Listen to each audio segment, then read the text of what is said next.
Jack Burns and George Carlin when they were a comedy team, probably in the mid-'60s or whatever. And then George Carlin, of course, would kind of go on to do his own thing. And which people didn't know about. What's that? They only know about that clip you just played. Yeah. They're not aware of his solo career. Once George Carlin, he really fell off the map once.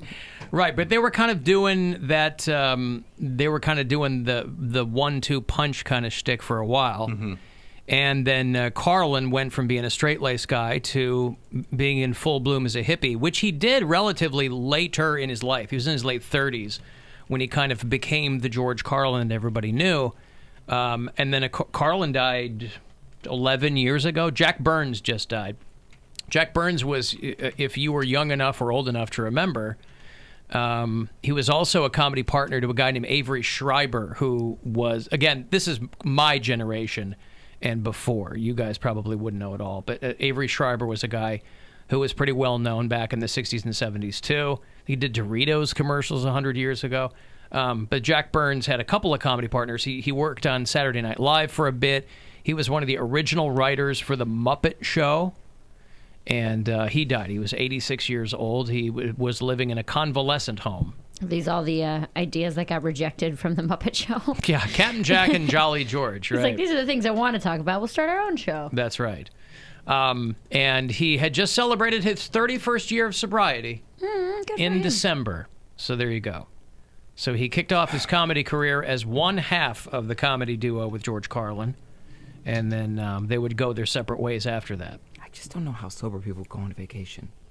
You just don't drink. It's really not that difficult to understand. That's not a vacation. It is. Well, it's not to you. Do you know you what fill it up with other things, right? What is so relaxing? Hold on. You know what's so relaxing on vacation? Not being hungover, not throwing up, not being out until 4:30 in the morning. That's way more relaxing than waking up at 2 p.m. with your head throbbing. So being drunk in the blazing sun is not what it's cracked up to be either. You're trying to tell me that rest and relaxation is actually better for your body on vacation than poisoning it. Correct. First of all, you shut your whore mouth. We Obviously. all know. Obviously. I don't know why that's so hard for you to understand. Every time we talk about not drinking or sobriety, you're like, I don't get it. I could never do it. That's so hard. Because drinking for him allows him to do all the things he knows he shouldn't do. And so without drinking and smoking without those vices, he would have to come face to face with who he is as a person. Who he wants to be and what he wants to project. And Poundcake's a guy who's like, I'm going to do my dirty. I'm going to drink my drink. And it's true. The drink is the security blanket. Yeah. But I just can't imagine, you want to go to a new city and have a night on the town, and you go to clubs and you're like, you're going to be sober, not drink or smoke. That's the thing is that I don't really go to clubs anymore. But I like to dance. I want to dance. So do I. I love dancing. But there's nothing alluring about going to a club with a bunch of sweaty people and not being intoxicated. It's not. So maybe that should tell you something about the activities that you're choosing to do. If you have to be drunk or wasted or high to enjoy do them, sweaty people, then they probably aren't things that you like to begin with. I like it. No, you don't. If you can't do it sober, I don't think you really like it, to be honest with you. Well, no, I think that aren't you those are environments where you're probably not going to run into a lot of other straight edge people, and you don't want those kinds of people, right? You want people that are making as bad a choices as you are. But I don't really think getting drunk is a bad choice. When you're irresponsible with it, yes, it's a bad choice. But I think once I have a little sip and I dance to the music, I have more fun. You never would have met me whole. If you'd been sober. I was sober. I was 19. Oh. Yeah, I was sober. I was getting ready to do mouth stuff in his car. Put that in me hole and smoke it. And now I look back on it, I'm like, ew. All the school dances I went to, I was like, how did I do that sober? Because you can still, this is what blows my mind about people. I'm still a fun person. I still like going out and having fun. I just don't need to be more drunk. Fun. Yeah, I'm more fun because I'm not a train wreck. Yes, I would say Mary is more fun now because I know that I don't have to worry the way I used to. You're more present with what you're doing. Going out with Mary when she was did she have crazy stories and all this other stuff? Yes, but the toll it took on me as a close friend of yours was not fun. No, it wasn't fun for anybody. The worst. You knew you were eventually going to be babysitting. Yeah. Yeah. Babysitting or just dealing with someone that's super hungover or super sad depressed, or super depressed. And I just think of enjoyable. I just think of like if I ever do get that vacation where I get to go on a yacht. Like I can't have no sangria. I can't have a mimosa. You can. Why? Here's the thing. You could have one and still have a good time. You're saying that you need to be drunk to have fun. Isn't that what you're saying? I guess. Because you're not saying I could have fun with one mimosa. You're saying, how could you go out there and not drink? And if somebody said, you can have one drink, I bet you anything you'd go, well, that ain't fun. You want to be drunk. Which, again, there's nothing wrong with that. There's nothing. It's fine. But it's different for everybody. But people who cannot drink, they know how, they got to find ways to have fun. I just think about that. I'm like, just do all the same things. Like, you want to go bowling? Like, no, I want to go bowling. I want to because you don't like bowling. You like drinking. Yeah, there's never any drinking at bowling. You don't like going to the club. You like drinking. I firmly believe that. If you like all the things that I still enjoy doing that I liked, I just don't go hang out in bars anymore. Like just sitting in a bar. You'll go to a bar and you'll play pool. Yeah. And piss off the guys in the pool league. Yeah, that's exactly what I still like playing pool. I still like going bowling. I still like playing trivia. I still like being in those environments because that's what I enjoy doing. I just don't have to be drunk to enjoy things anymore. So when you say, I'm not going to go bowling without being drunk, well, then you don't like bowling. That's all there is to it. Cody's not comfortable enough with himself to be sober Poundcake all the time. I have no, been. you're not. I have been. He has been. It's just not my version of a fun time. And that's why I'm so shocked by this, because you've done things sober that you've had a good time at. I can have a good time, but I would have a better time being drunk. I get that. That's fine.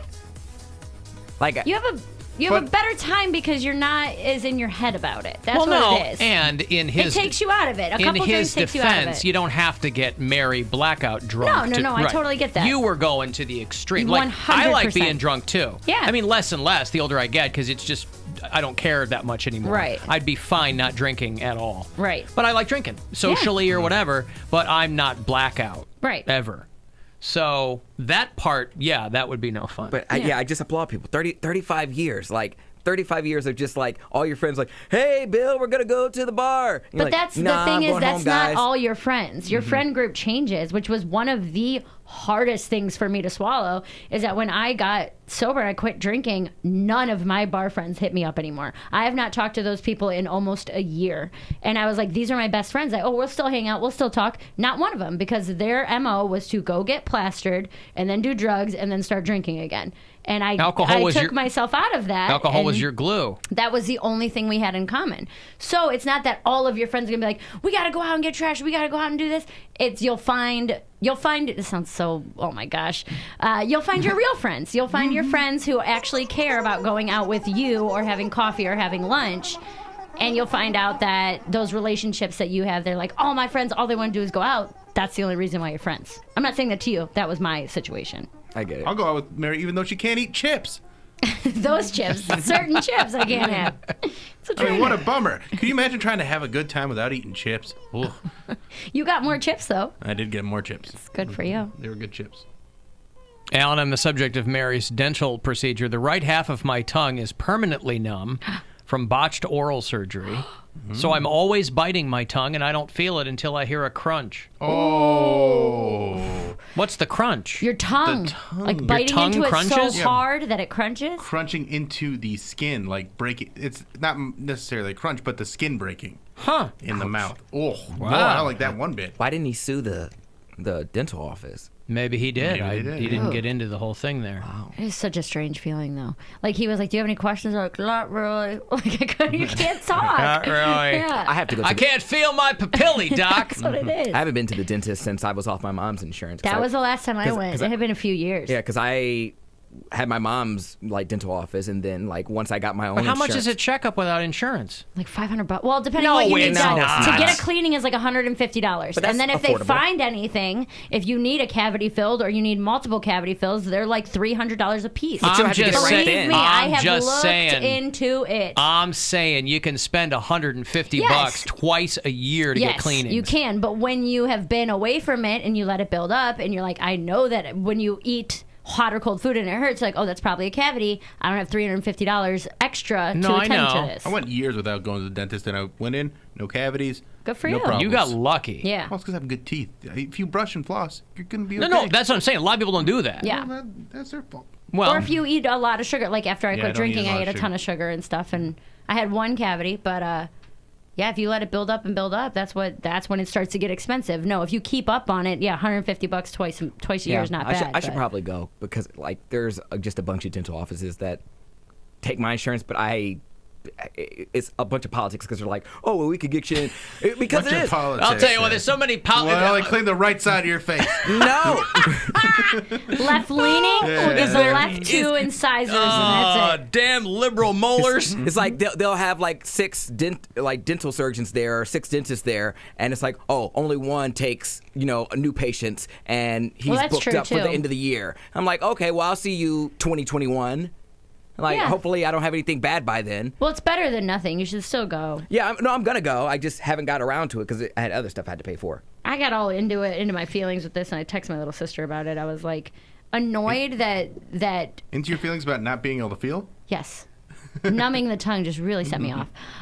No, like growing up poor, things like dental hygiene or going to the doctor were not at the forefront because our parents had crappy insurance. They were both factory workers, and then my mom lost her job. Yeah. So it was like, we can't afford $150 because there's 5 of you. There's 7 people on one $30,000 a year income. You're not going to the dentist. So I know I'm 30 and that's not an excuse, but like things like that, when then it gets to the point where I'm like, well, these habits were never installed in me as a kid. Yeah, it wasn't a priority for you. It wasn't a priority, so then it never became a priority growing up. And then however many years later, it's like trying to do all this back work. That is so true. Frustrating. You don't realize until you live in another house how other households function. Oh, yeah. And I was like, oh my gosh, this is what I've been missing out on. Like my roommates, they are like above and beyond anything I ever had growing up. And I don't fault my mom because of it, because she did the best she could being a single mom, raising 2 kids on her own. But, oh my gosh, I see all the stuff I missed out on. Like, I try so hard not to get mad because I know, like you said, they had 5 kids and each other on one income. I understand how hard that is. But this is why you go see a dental student. You go to a dental school nearby and you let them work on you, and it's like $30 a pop. I know this is such a backwards thinking, when not going when at you were all. 12 years old, why didn't you think of that, Mary? Yeah, well, as a kid. No, I'm saying in the last couple of years. As an adult. Yeah. I'm so self-conscious about my teeth and so nervous about my mouth that like I don't want anybody in there because I'm like, if it's already screwed up, you're only gonna mess it up more. You're like ashamed of it. If you're like a 19-year-old kid, I don't want you anywhere near my mouth. Like you don't know what. Yeah, all right. 304. As soon as it was coming out. But yeah, that's like I almost every time I go to the dentist I cry because I'm embarrassed, and it's one of those things where I'm like, I know it's not great, but do what you can, and I don't want a kid in there trying to. Sorry, 19-year-old kids, you're out there. You don't want a 19-year-old kid anywhere near their mouth. And they see your teeth and they're like, here we go. We got some money coming in. Know, right? I'm going to get a deck. Right. It's going to be good. But that's why, the stereotype about British people is their teeth are awful. Mm-hmm. Except because of socialized medicine, it's actually worse in the United States. Yeah. Mm-hmm. English people's teeth way better than people in America. Go watch TikTok. Yes. Bad teeth are everywhere in America. Yeah. They scared me. They were showing me all these the big book of British smiles. Well, they were horrible teeth and what happens if you don't floss, and I felt like a kid again because I'm so inexperienced going to the I was sitting there and she's like, this is, and it's black, and she's like, this is what it'll be if you don't floss every day. I'm like, yes ma'am, I'll floss every day. Those documentaries where the kids have dew mouth. Right. Appalachia, because they just drink 2 liters of pop all day long. They got the mobile dentistry bus driving around. I always pulling kids' teeth. I always have trouble flossing just because I have that permanent retainer in the back of my mouth. So it's like getting around that. I'm like, this is the worst. Did you use those things I gave you? Oh yeah, but it doesn't get it all, and I'm constantly licking the back of my teeth because I'm like, oh, there's stuff back there. There's stuff back there. Well, that's what they go in with all their tools and get rid of it. Yeah, but that's still once you make a dental appointment. Yeah. Mine's, I'm just like, well, I keep putting off my cleaning so I'm gonna call them back. I have 3 voicemails from them. Hey, you were supposed to come in December and you didn't come in. So if you could come in now, yeah, Mary, you inspired me. He's waiting for the soul appointment. Yeah. Well, that was one of those things where I was I was mad at my family. I was mad that I grew up poor. I'm frustrated that I don't know any of the things I should know. And then I was mad for a half hour. And I was like, okay, but you're also 30. So get your life together, start making appointments, do what you need to do, and quit blaming your childhood on being a crappy adult. My mom, you know what I mean? My mom just found, because she moved from the houses from when I was a kid to like the house she lives in now. And she was like, hey, I found your retainer. I'm like, my retainer from like junior year of high school? She's like, yeah, see if it still fits. And I had like, what? It's not like it's dirty. Yeah, I mean, it's been clean it. Okay, all right. Yeah, she gave me some little stuff to clean it with. But I just imagine if she found it, else's mouth. she found it like under something. No, it had the little, under his pube razor.